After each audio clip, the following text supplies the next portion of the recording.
CPM এর 5 বারের সাংসদ তরির বরণ তোপদারের বাড়ি গেলেন এবার ব্যারাকপুরের বিজেপি প্রার্থী কৌস্তব বাগচি। পায়ে হাত দিয়ে প্রণাম করে আশীর্বাদ চাইলেন তরির বরণ তোপদারের কাছে। তবে তরিত বাবু জানান, আমি চাই ওর রাজনৈতিক জীবনে আরো বড় হোক, তবে ভোটে জেতার আশীর্বাদ করতে পারবো না, কারণ আমাদেরও প্রার্থী রয়েছে। তবে বিজেপির প্রার্থী কৌস্তব বাগচি জানান, উনি আমার জেঠু হন, তাই ওনার কাছে আশীর্বাদ নিতে এসেছে।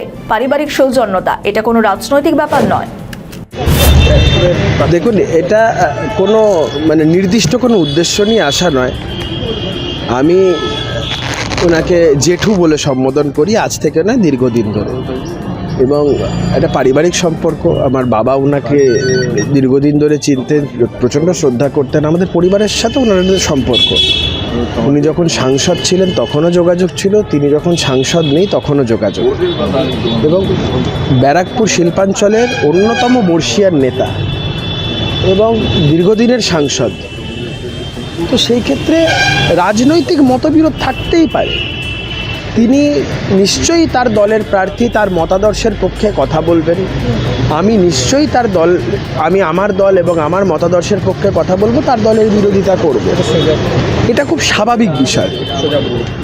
আমি এসেছিলাম একজন বয়োজ্যেষ্ঠ মানুষ হিসাবে, জেঠুর কাছে ভাইপো আশীর্বাদ চাইতে এসেছে। ভাইপো ভোটে দাঁড়িয়েছে, সেই জায়গা থেকে ভাইপো জেঠুর কাছে আশীর্বাদ চাইতে এসেছে।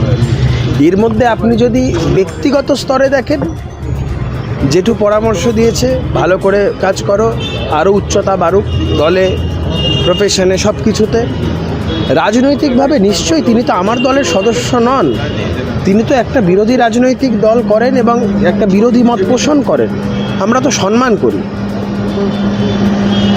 অটলজি একটা কথা বলতো না, যে মতভেদ হো সকতা হ্যায় লেকিন মনভেদ না হো। তো আমরা তো এই সুষ্ঠু রাজনীতিটাই চাই। দেখুন, উনিও নো ভোট টু তৃণমূলের কথা বলছেন, আমরাও নো ভোট টু তৃণমূলের কথা বলছি। আমরা বলছি এই সূত্রে আমরা এক। নো ভোট টু তৃণমূলের কথা উনিও বলছেন, নো ভোট টু তৃণমূলের কথা আমরাও বলছি। উনি সুস্থ থাকুন। কদিন আগে হাসপাতালে ভর্তি ছিলেন, আমি রেগুলার খোঁজ নিয়েছি, এবং এটা শুধু ভোট বলে নয়, আমি সবসময়তেই মাঝে মাঝে ওনাকে ফোন করি, শরীর কেমন আছে জানতে চাই। নতুন এলো না, কৌস্তব আসে, কৌস্তবের বাড়িতে আমি যাই, ওদের বাড়িতে পুজো টুজো হলে এমনি যাই না, ওর বাড়িতে নেমন্তন্ন হয়, যাই। এই তো কদিন আগে ঘুরে এলাম। হ্যাঁ, পুজো ছিল। ভোটের প্রার্থী হওয়ার পরে আর তাছাড়া ও নারায়ণ চৌবের নাতি, এটা একটা আমাদের সঙ্গে অন্য পরিচয়। আজকে প্রার্থী হিসেবে এসছে নাকি? আশীর্বাদ দিল। কি আশীর্বাদ দিলেন? আশীর্বাদ দিলেন, ভালো থাকো, পার্টিতে বড় হোক, কিন্তু এখানে তোমাকে যে তার জন্য আশীর্বাদ করতে পারবো না। কেন? আমার ক্যান্ডিডেট আছে না, কেন মানে কেন মানে দেখি, আমার তো ক্যান্ডিডেট আছে। আর তাছাড়া মতাদর্শগতভাবে আমরা ভীষণভাবে বিজেপির বিরোধী, ওরাও তাই। কৌস্তব তো আপনার বাড়ির ছেলে, বাড়ির ছেলে বলে তো মতাদর্শে কম্প্রোমাইজ করতে পারবো না। বাড়ির ছেলে তো বটেই। তাহলে আজকে কি আশীর্বাদ করলেন?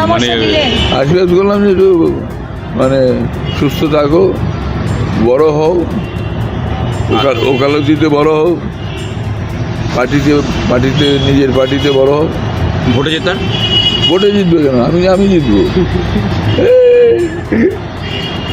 আমাদের ভিডিও ভালো লাগলে লাইক ও শেয়ার করুন, কমেন্ট সেকশনে আপনাদের মতামত জানান। আরও ভিডিও পেতে আমাদের চ্যানেলটিকে সাবস্ক্রাইব করুন এবং প্রতি মুহূর্তে খবরের আপডেট পেতে প্রেস করুন বেল আইকন।